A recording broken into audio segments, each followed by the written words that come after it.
على نهاية صمتي المفعم بالإحساس الرقيق، وبداية القصة ما عاد ركيبة عضاعت عبي. قرب لي اللي توهم سوى وخاطر في البريق، الشاهي الأحمر قناد الراس خل المغربي. أغمق شوي من الشفق ولذ من طعم الرحيق، محلى منه في الكاسة اللي كانها خصر الظبي. كل ورقة مقطوف بعناية وبشراف دقيق، يخدر الجرح الندي ويرجع الشايب صبي. لقامي يجري مع خلايا المخ خلاه تفيق، خضر الخلايا المخ تكبس كانه صوت محلبي. وتركني يعقد صلح بين العقل والقلب الشفيق، محتاج احل المشكلة ما بين ضيقي وضروبي. قمت اسوي من خيوط الليل سوحة من عقيق، وافرد جناحيني على جنح الظلام الغهبي. اكسر هدوء الليل واشكل من نجوم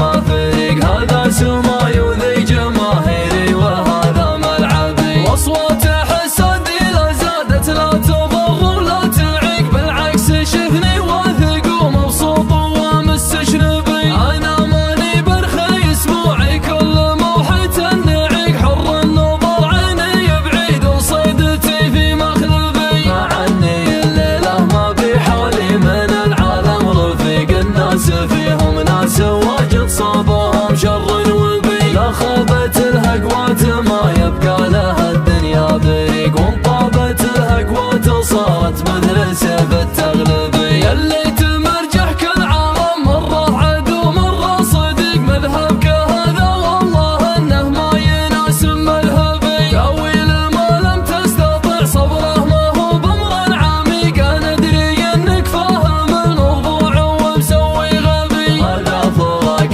بيني وبينك وكل له طريق، انا ماني بالخبر وانت ما انت هم مسلبي. لا صارت العشرة